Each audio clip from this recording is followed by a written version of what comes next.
नमस्कार, मी संपदा गौरकर, कारा न्यूजच्या मराठी बातमीपत्रात आपले स्वागत। माजी मंत्री व काँग्रेसचे ज्येष्ठ नेते सुनील केदार यांच्या शिक्षा स्थगितीचा निर्णय मंगळवारी न्यायालयाने राखून ठेवला। नागपूर जिल्हा मध्यवर्ती सहकारी बँक घोटाळा प्रकरणात शुक्रवारी न्यायालयाने केदार यांच्यासह अन्य आरोपींना 5 वर्षाची शिक्षा व 12.5 लाखांचा दंड ठोठावला। महाव्यवस्थापक अशोक नामदेव चौधरी, रोखे दलाल केतन कांतीलाल सेठ, अमित सीतापती वर्मा, सुबोध चंद्रदयाल भंडारी आणि नंदकिशोर शंकरलाल त्रिवेदी आणि शिक्षा ठोठावण्यात आलेल्या अन्य आरोपींची नावे आहेत। या शिक्षेला स्थगिती देण्यासह शिक्षेमध्ये जामीन मिळावा यासाठी केदार यांनी सत्र न्यायालयात अर्ज केला। अतिरिक्त सत्र न्यायाधीश RS पाटील यांच्या न्यायालयात मंगळवारी सुनावणी झाली। सर्वोच्च न्यायालयाच्या काही निकालांचे दाखले देत शिक्षेला स्थगिती देण्याचा अधिकार हा केवळ उच्च न्यायालयाचा असल्याचा युक्तिवाद शासनाकडून न्यायालयात करण्यात आला।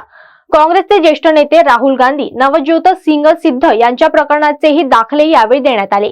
स्थगिती देण्याचा अधिकार कनिष्ठ न्यायालयालाही असल्याचा युक्तिवाद बचाव पक्षाने केला। आज म्हणजे केदार साहेबांनी आणि बाकीचे जेवढे आरोपी होते त्यापैकी सर्वांनी अपील केलेलं आहे। त्यांचं अपील आज सुनावणीसाठी आलं।